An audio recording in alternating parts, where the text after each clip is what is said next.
J'étais un petit peu embêté ce matin, à la fois embêté et encouragé. Encouragé par le premier chant, notamment, j'ai trouvé qu'il était adapté à la prédication, au fait de parler du Seigneur, etc. Encouragé par ce que notre frère Yannick aussi a dit tout à l'heure, qu'il a reçu du Seigneur. Et puis embêté parce que le problème, c'est que Yannick, à chaque fois qu'on échange avec Yannick, il est très élogieux par rapport à l'assemblée.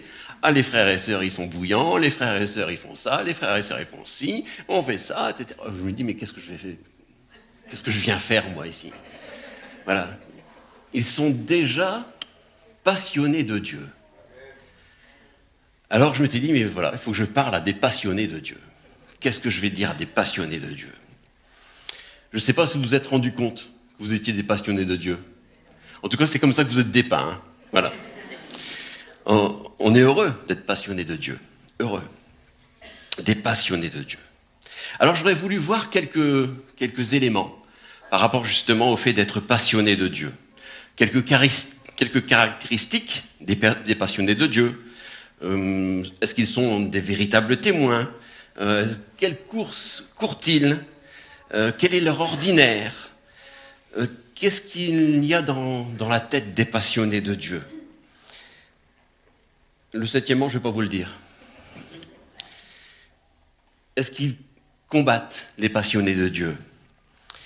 Est-ce qu'ils ont une notion de l'importance de ce qu'ils font?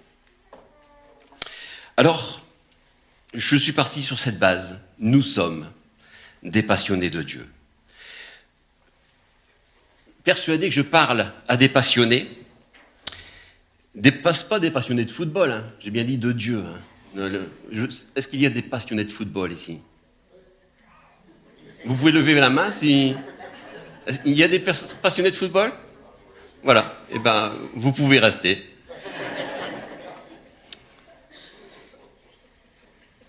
Passionné, on peut être passionné de football, on peut être passionné par son métier.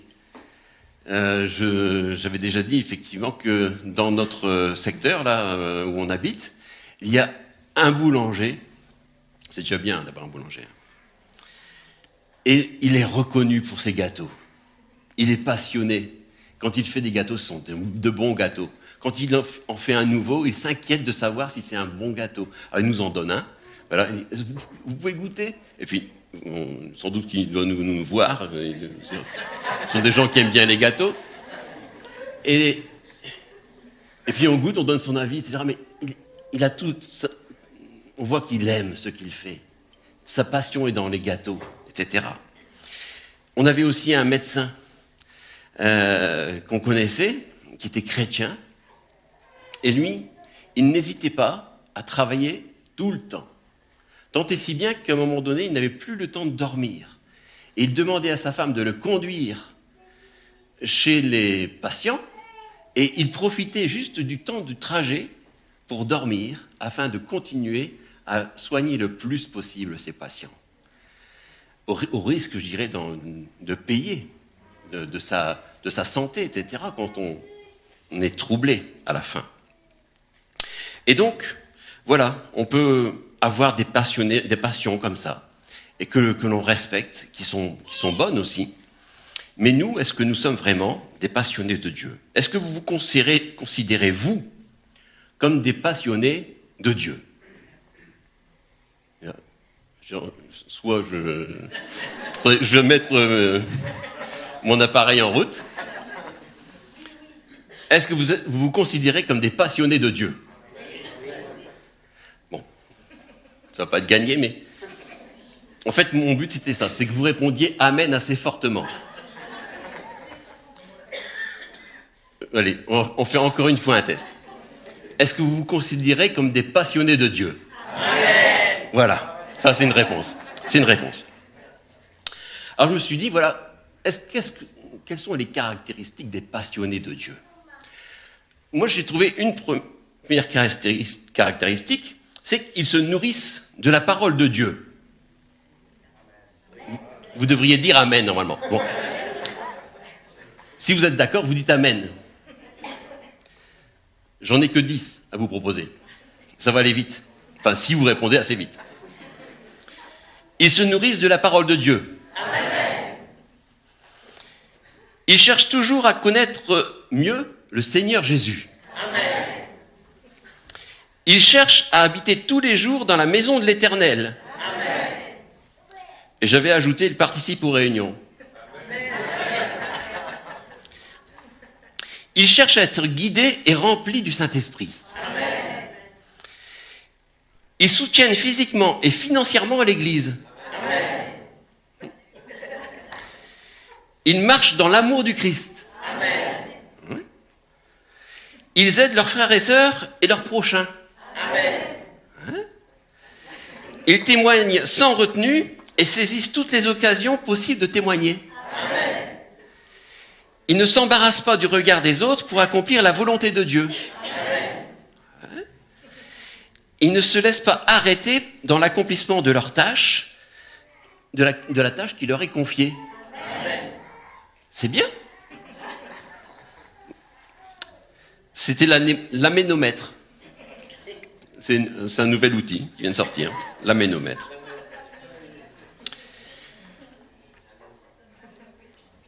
Ils ne laissent pas arrêter dans la tâche qui leur est confiée. Cette tâche qui nous est confiée, on peut peut-être la lire simplement dans Acte 1, verset 8, « Mais vous recevrez une puissance du Saint-Esprit survenue sur vous, et vous serez mes témoins à Jérusalem et dans toute la Judée, dans la Samarie, et jusqu'aux extrémités de la terre. » Voilà notre tâche suprême. Vous serez mes témoins. Vous serez mes témoins. Des témoins, des disciples, des passionnés, des témoins, c'est un nom qui est donné dans la parole de Dieu, qui nous correspond parce que nous voulons témoigner de ce que Jésus a fait dans notre vie, a bouleversé notre cœur. Mais néanmoins, quand je regarde Wikipédia, il nous est dit un martyr, un témoin qui est la même chose. Voilà un martyr, un témoin. C'est une personne qui va jusqu'à se laisser tuer en témoignage de sa foi plutôt que d'abjurer. Martyr appartient au langage chrétien, etc. Donc, témoin, martyr, personne qui va jusqu'à se laisser tuer en témoignage de sa foi. Vous êtes toujours de ces témoins, de ces passionnés? C'est moins fort déjà. L'apôtre Paul pouvait dire, moi j'ai combattu le bon combat. J'ai combattu le bon combat, dans 2 Timothée 4, verset 7. J'ai combattu le bon combat, j'ai achevé la course, j'ai gardé la foi. En fait, c'est le combat que Dieu lui donnait de combattre, la course que Dieu lui donnait de courir, et il a gardé la foi. Et il a réussi, parce que c'est quand même quelqu'un d'extraordinaire, l'apôtre Paul. Il a mis en place des assemblées, il a édifié l'Église, etc. Il a établi la saine doctrine, etc. Et on s'aperçoit qu'il peut dire ça de sa vie. J'ai combattu le bon combat, j'ai achevé la course, j'ai gardé la foi. Je me suis demandé quand même à un moment donné si l'apôtre Paul ne s'était pas trompé. Parce que moi, je n'aurais pas écrit ce verset comme ça, s'il me l'avait demandé, hein. Il ne m'a rien demandé. Moi, j'aurais mis d'abord « j'ai gardé la foi ». Et puis après, « j'ai combattu le bon combat, j'ai achevé la course ». Ce qui est important pour nous, c'est de garder la foi jusqu'au bout. Le Seigneur revient bientôt. Il vient nous chercher. On l'a entendu tout à l'heure. La parole de Dieu nous dit, sans la foi, il est impossible d'être agréable au Seigneur dans Hébreux chapitre 11, verset 6. Donc c'est important de dire, j'ai gardé la foi. Et si on garde la foi, on va combattre le bon combat, on va achever la course. Vous pouvez sans la foi courir, combattre, mais ça ne servira pas à grand-chose. On a besoin que cette foi soit en nous. Sa course, il l'avait achevée, il l'a achevée. On n'est pas tous des Paul, des apôtres Paul, Mais ça n'empêche que le Seigneur veut travailler avec nous tous. Il veut travailler avec des gens qui ont la foi et des gens qui marchent dans la sainteté, qui rejettent le péché. Toujours dans Hébreux, chapitre 12, verset 1er, il nous est dit « Rejetons tout fardeau et le péché qui nous enveloppe si facilement, et courons avec persévérance dans la carrière qui nous est ouverte. » Rejetons tout péché, tout fardeau et le péché qui nous enveloppe si facilement, et ensuite courons. Débarrassons-nous de ce qui peut nous entraver dans notre vie. Et ainsi, on pourra courir une bonne course pour le Seigneur. Si on veut réussir dans la tâche que le Seigneur nous donne, il faut absolument rejeter le péché et les fardeaux qui nous empêchent d'aller plus loin. L'apôtre Paul était un jusqu'au-boutiste, quelqu'un qui va jusqu'au bout, qui ne s'arrête pas. Il tenait à aller jusqu'au bout. Comme nous sommes appelés à aller jusqu'au bout. Le Seigneur Jésus nous dit, si quelqu'un vient à moi, s'il ne hait pas son père, sa mère, sa femme, ses enfants, ses frères, ses sœurs, et même sa propre vie, il ne peut être mon disciple. Et quiconque ne porte pas sa croix et ne me suit pas, ne peut être mon disciple. Pour ceux qui seraient chagrinés avec s'il ne hait pas son père, sa mère, etc., la Bible en français courant dit « sans me préférer à ». Voilà. C'est bien comme ça, hein ? C'est mieux ? Moi, j'aime bien aussi la première. Tout ça pour avoir accès à un extraordinaire que Dieu nous réserve. Parce que les plans que Dieu nous réserve sont extraordinaires. L'ordinaire des passionnés de Dieu est en fait quelque chose d'extraordinaire. Cet extraordinaire, eh bien, on peut le connaître, nous qui sommes passionnés de Dieu. Je me suis dit, ça peut être quoi cet extraordinaire ? Ça vous dit quelque chose ? Vous diriez quoi, vous ? Vous qui voulez vivre l'extraordinaire. Par exemple, des guérisons. Ouais. Ouais. Oui. Oui. Alors, moi, je me suis penché simplement sur un passage dans Marc, que vous connaissez sans doute pas, mais je vais vous le lire. Marc chapitre 16, verset 15. C'est Jésus qui dit « Allez par tout le monde et prêchez la bonne nouvelle à toute la création. Celui qui croira et qui sera baptisé sera sauvé, mais celui qui ne croira pas sera condamné. Voici les miracles qui accompagneront les passionnés et qui auront cru en mon nom. Ils chasseront les démons, ils parleront de nouvelles langues, ils saisiront des serpents. S'ils boivent quelques breuvages mortels, ils ne leur feront point de mal. Ils imposeront les mains aux malades et les malades seront guéris. Le Seigneur, après leur avoir parlé, fut enlevé au ciel. Il s'assit à la droite de Dieu. Et ils s'en allèrent prêcher partout. Et le Seigneur travaillait avec eux et confirmait la parole par les miracles qui l'accompagnaient. Amen. En fait, c'est ça, la vie des passionnés de Dieu. Un ordinaire que le Seigneur nous donne et qui devient extraordinaire. Extraordinaire. Rien n'empêche que cet extraordinaire soit notre ordinaire. C'est une promesse du Seigneur Jésus. C'est un contrat que le Seigneur fait avec nous. Voilà les signes qui accompagneront ceux qui auront cru. Ils imposeront les mains aux malades, les malades seront guéris, ils chasseront les démons. Voilà, il y aura des choses extraordinaires qui vont se passer. Même si on boit des breuvages mortels, etc., ça ne fera pas de mal.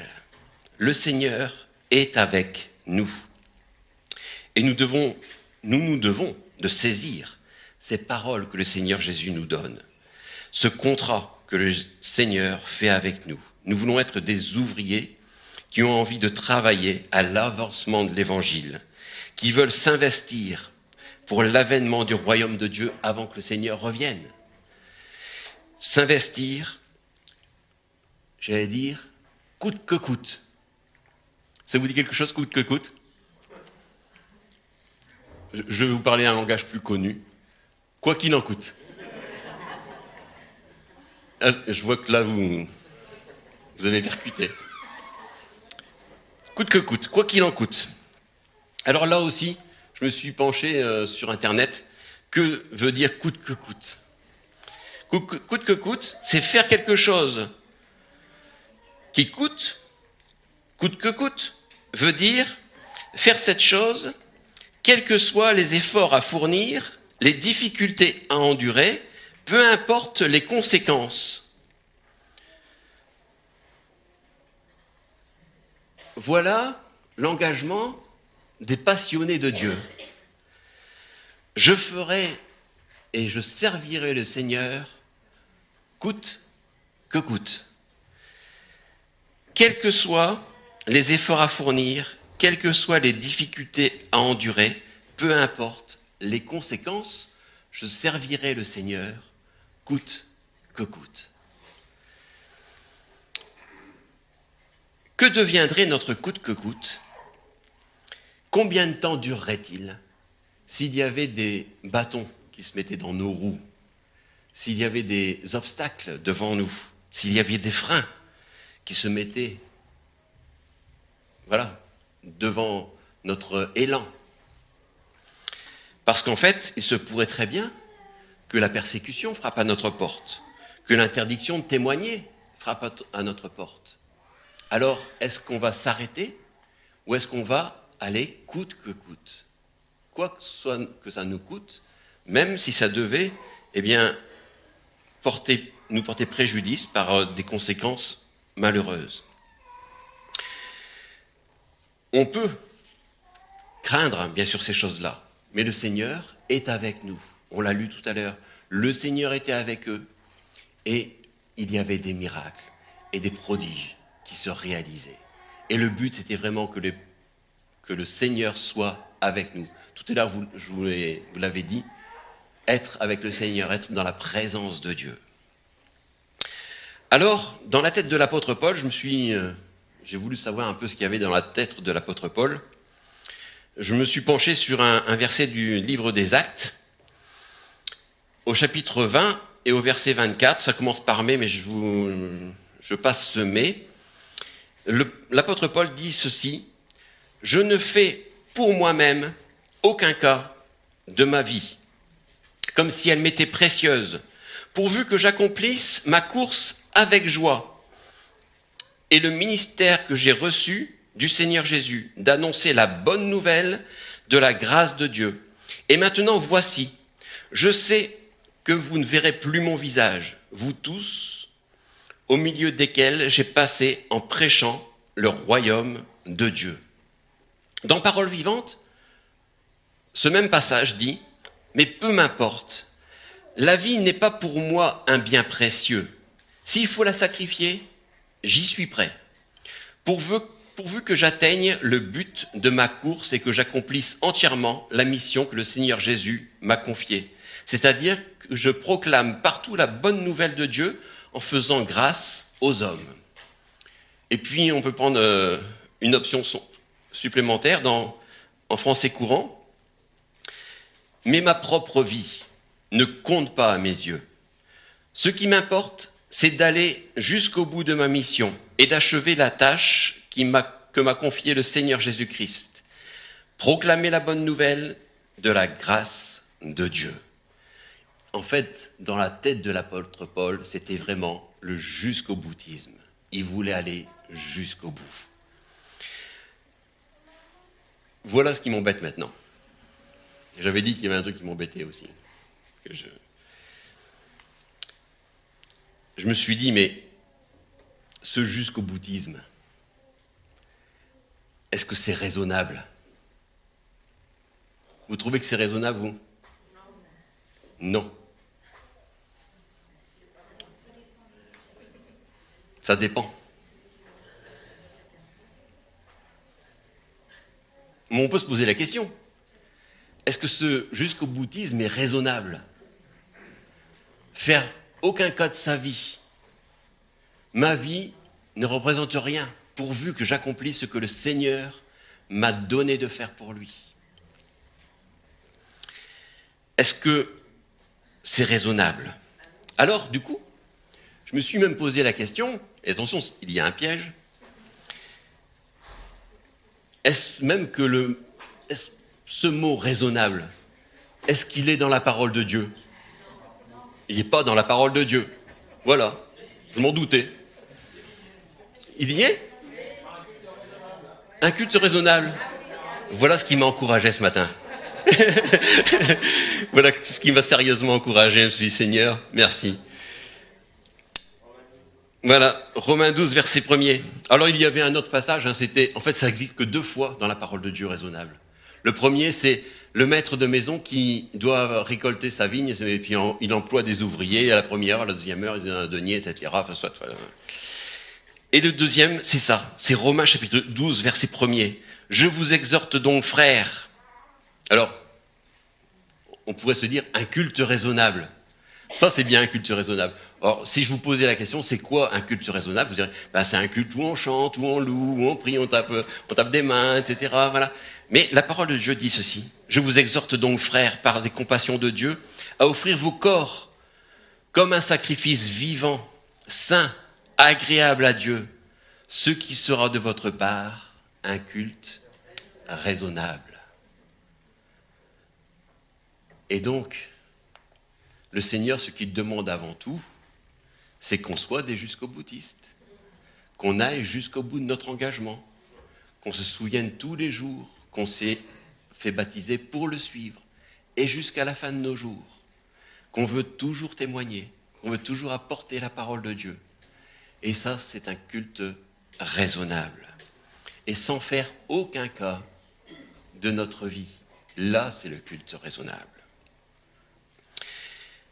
En fait, le Seigneur s'attend à nous de cette façon-là.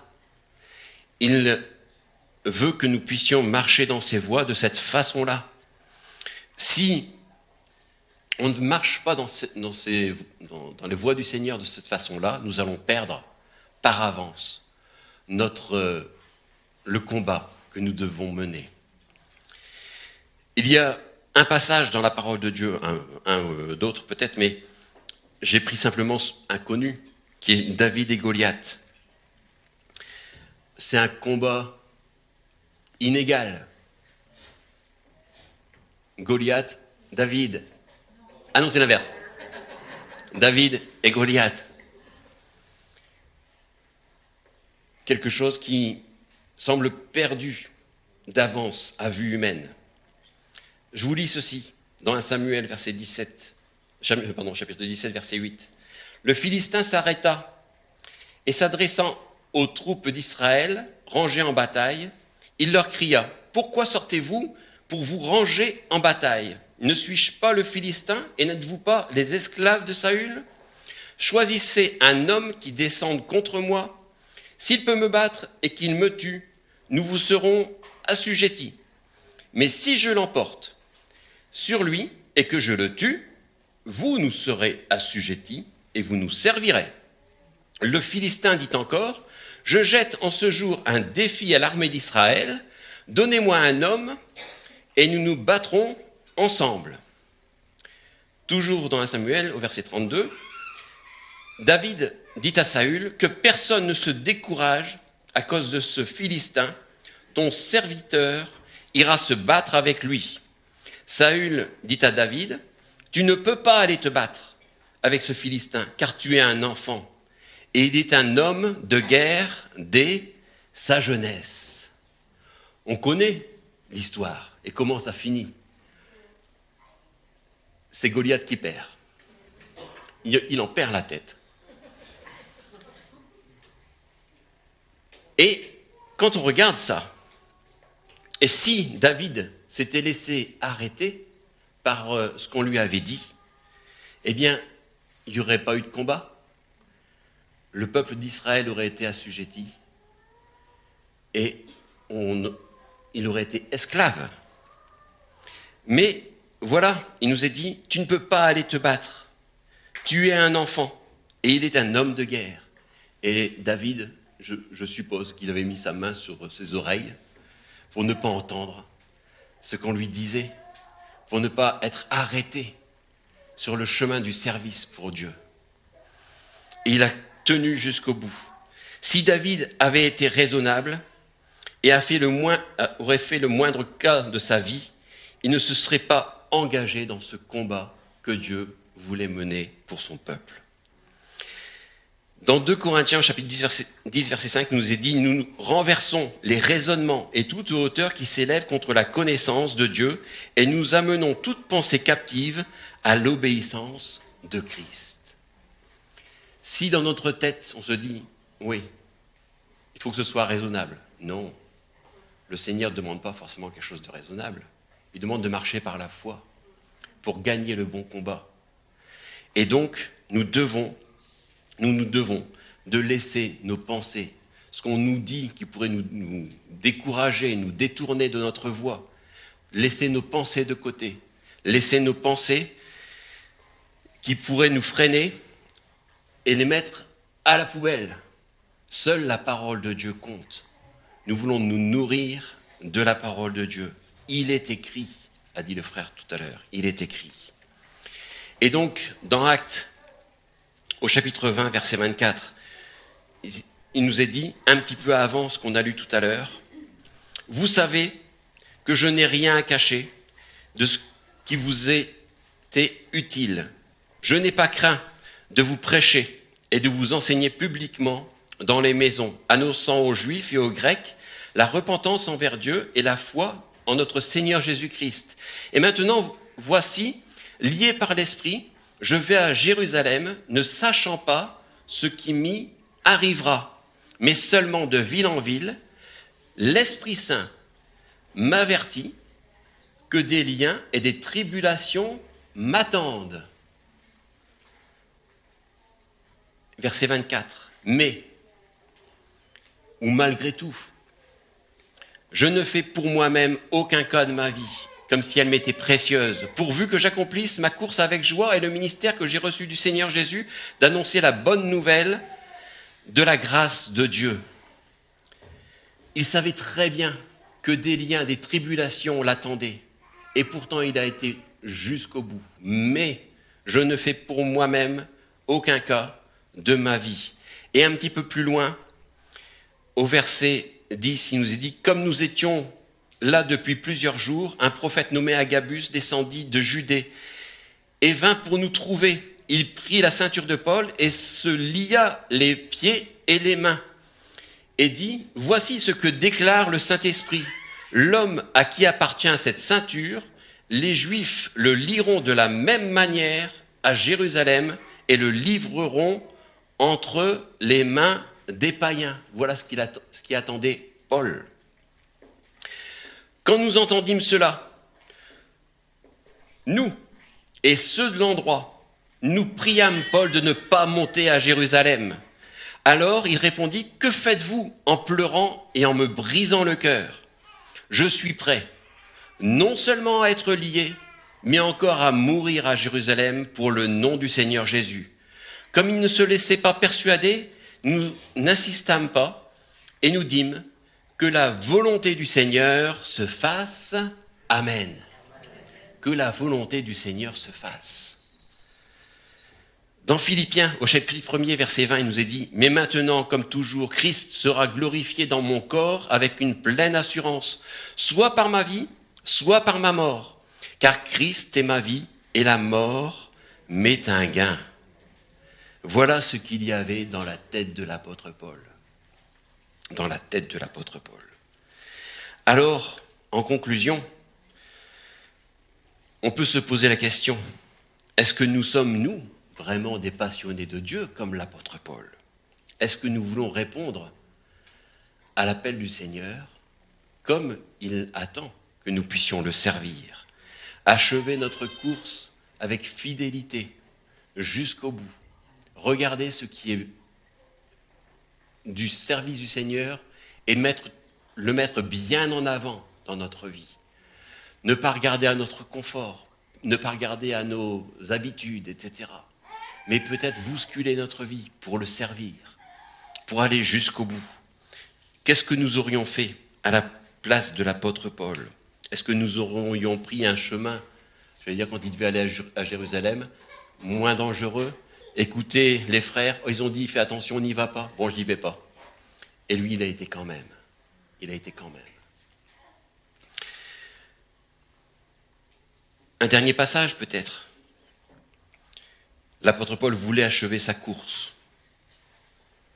C'était son but. Dans 1 Corinthiens chapitre 9 verset 23, « Je fais tout à cause de l'évangile, afin d'y avoir part. Ne savez-vous pas que ceux qui courent dans le stade courent tous, mais qu'un seul remporte le prix?